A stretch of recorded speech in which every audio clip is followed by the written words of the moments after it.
2024 December మాసానికి గాను కర్కాటక రాశి వారి యొక్క మాస ఫలితాలు. ఈ కర్కాటక రాశి వారికి ఈ 2024 డిసెంబర్ మాసంలో 4 గ్రహాలు అనుకూలంగా సంచరిస్తున్నాయి. 4 గ్రహాలు ప్రతికూలంగా సంచరిస్తున్నాయి. ఈ రకంగా మిశ్రమ ఫలితాలు రావడానికి అవకాశం కనిపిస్తుంది. ముందుగా అనుకూల గ్రహాలను గనక మనం పరిశీలిస్తే ఇందులో ప్రధానంగా ద్వితీయాధిపతి అయినటువంటి రవి భగవానుడు డిసెంబర్ 16 నుంచి షష్టమ భావం అయినటువంటి ధనుస్సు రాశిలో సంచారం కొనసాగించడం వల్ల వీరు పోటీ ప్రపంచంలో మంచి విజయాలను సాధించుకోగలుగుతారు. అలాగే వృత్తి, ఉద్యోగ, వ్యాపారాల్లో అధికారుల అండదండలతో అభివృద్ధిని సాధించుకుంటారు. ప్రభుత్వం నుంచి రావాల్సిన ఆదాయాన్ని పొందగలుగుతారు. తండ్రి గారి ఆరోగ్యం కూడా కుదుటపడుతుంది.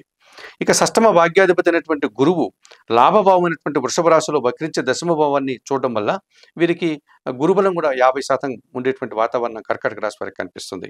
ఈ రకంగా విద్యారంగంలో మంచి ఫలితాలు పొందగలుగుతారు. పోటీ ప్రపంచంలో వీరు మంచి విజయాలను, అవకాశాలను అందుకుంటారు. వీరు పనిచేసేటువంటి పనికి, శ్రమకు, ప్రతిభకు తగిన గుర్తింపు రావడానికి వీరికి అవకాశం కనిపిస్తుంది. అలాగే సమాజంలో మంచి గుర్తింపును కూడా వీరు పొందగలుగుతారు ఈ గురువు వల్ల కర్కాటక రాశి వారు. అలాగే భాగ్యములో మీనంలో ఎప్పటి నుంచో రాహు సంచారం కొనసాగుతుంది. ఈ 9వ భావంలో రాహు సంచారం వల్ల ముఖ్యంగా విదేశీ వ్యవహారాలు కానీ, విదేశాల్లో చదవాలనుకునే వారికి కానీ, విదేశాల్లో ఉద్యోగాలు పొందాలనుకునే వారికి సానుకూల వాతావరణం ఉంటుంది.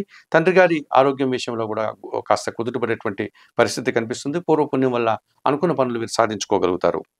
అలాగే తృతీయ భావం అయినటువంటి కన్యా రాశిలో కేతు సంచారం వల్ల కూడా వీరికి కాస్త జన సహకారం పుష్కలంగా లభిస్తుంది. అలాగే భగవంతుని ఆశీస్సులతో అనుకున్న పనులన్నీ సాధించుకోగలుగుతారు. నిరాడంబరంగా వీరి జీవితాన్ని, వృత్తి, ఉద్యోగ, వ్యాపారాల్లో అభివృద్ధిని సాధించుకోగలుగుతారు. మరి 2024 డిసెంబర్ మాసానికి గాను కర్కాటక రాశి వారికి రవి, గురువు, రాహువు, కేతువు 4 గ్రహాలు అనుకూలంగా సంచరిస్తూ అధికంగా లాభాలని, శుభఫలితాలని అందించేటువంటి పరిస్థితి కనిపిస్తుంది. అలాగే ప్రతికూలంగా కూడా 4 గ్రహాలు సంచరిస్తున్నాయని చెప్పాము కనుక ఇందులో ప్రధానంగా కుజుడు, బుధుడు, శుక్రుడు, శని ఈ 4 గ్రహాలు ప్రతికూలంగా సంచరిస్తూ వీరికి కాస్త ఇబ్బందికర ఫలితాలను ఇచ్చేటువంటి పరిస్థితి కనిపిస్తుంది కర్కాటక రాశి వారికి.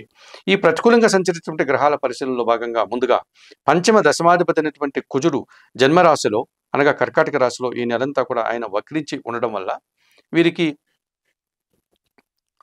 ఈ కర్కాటక రాశి వారికి కాస్త ఆలోచనలు ఏవి పెద్దగా సహకరించవు. అలాగే సంతానంతో మనస్పర్ధలు రావడానికి అవకాశం ఉంటుంది. ఆత్మీయుల నుంచి కాస్త ఇబ్బందులు కొని తెచ్చుకునే వారు అవుతారు.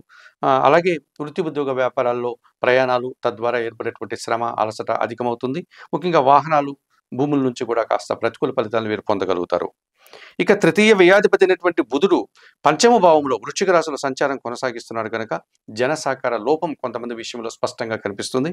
అలాగే అనవసరమైన వాటికి ఖర్చులు పెట్టాల్సి ఉంటుంది. అసౌకర్యాలని, ఒక రకమైనటువంటి ఆర్థిక ఇబ్బందుల్ని, ఒక రకమైనటువంటి అశాంతిని వీరు పొందగలుగుతారు. ఇక చతుర్థ లాభాధిపతి అయినటువంటి శుక్రుడు సప్తమ భావంలో మకర రాశిలో సంచరించడం వల్ల స్త్రీలతో కుటుంబంలో మనస్పర్ధలు రావడానికి అవకాశం కనిపిస్తుంది. స్త్రీల వల్ల వృత్తి, ఉద్యోగ, వ్యాపారాల్లో కాస్త ఇబ్బందులు ఎదుర్కోక తప్పదనిపిస్తుంది. అలాగే జీవిత భాగస్వామితో కూడా మనస్పర్ధలు వచ్చే పరిస్థితి కనిపిస్తుంది. ఈ రకంగా ఈ సప్తమ శుక్ర దోషం వీరిని కాస్త ఇబ్బంది పెట్టే పరిస్థితి కర్కాటక రాశి వారికి మనకి ఈ మాసంలో కనిపిస్తుంది.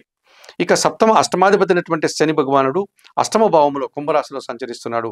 కర్కాటక రాశి వారికి అష్టమ శని దోషం వల్ల ఆర్థిక సమస్యలు, అనారోగ్య సమస్యలు, కాస్త ఇబ్బందికర వాతావరణం, సమాజంలో కొంతమంది వ్యక్తులతో మనస్పర్ధలు వచ్చేటువంటి వాతావరణం కనిపిస్తుంది. మరి తప్పనిసరిగా ఈ 4 గ్రహాలకి వీరు పరిహారాలు నిర్వర్తించుకోవాల్సినటువంటి ఆవశ్యకత కనిపిస్తుంది కనుక కర్కాటక రాశి వారు 2024 డిసెంబర్ మాసానికి గాను ముందుగా అష్టమ శని దోషం నుంచి బయటపడడానికి శనీశ్వరునికి దర్శనం చేసుకోవడం, ఈశ్వరునికి పాలాభిషేకం నిర్వర్తించడం లాంటి కార్యక్రమాలు చేస్తే అష్టమ శని దోషం నుంచి బయటపడతారు. అలాగే సప్తమ శుక్ర దోషం నుంచి బయటపడడానికి శుక్రవారం రోజు మహాలక్ష్మి దేవిని సందర్శించి అమ్మవారికి అర్చనాది కార్యక్రమాలు నిర్వర్తించుకోండి. ఇక పంచమ బుధ దోషం నుంచి బయటపడడానికి సీతారాముల ఆలయానికి వెళ్ళి సీతారాములను దర్శించి అక్కడ అందుబాటులో ఉన్నటువంటి తులసి ఆకుల మాలను సమర్పించి అమ్మవారికి, అయ్యగారికి అర్చనాది కార్యక్రమాలు నిర్వర్తించుకోండి. ఇక జన్మకుజ దోషం నుంచి బయటపడడానికి మంగళవారం రోజు సుబ్రహ్మణ్య స్వామి ఆలయానికి వెళ్ళి అభిషేకం నిర్వర్తించండి. వీలైతే ఎర్ర కందిపప్పు ఒక 1/2 కేజీ కానీ, కేజీ కానీ మీ కుటుంబంలో పనిచేసే పేదవారికి దానం చేయండి.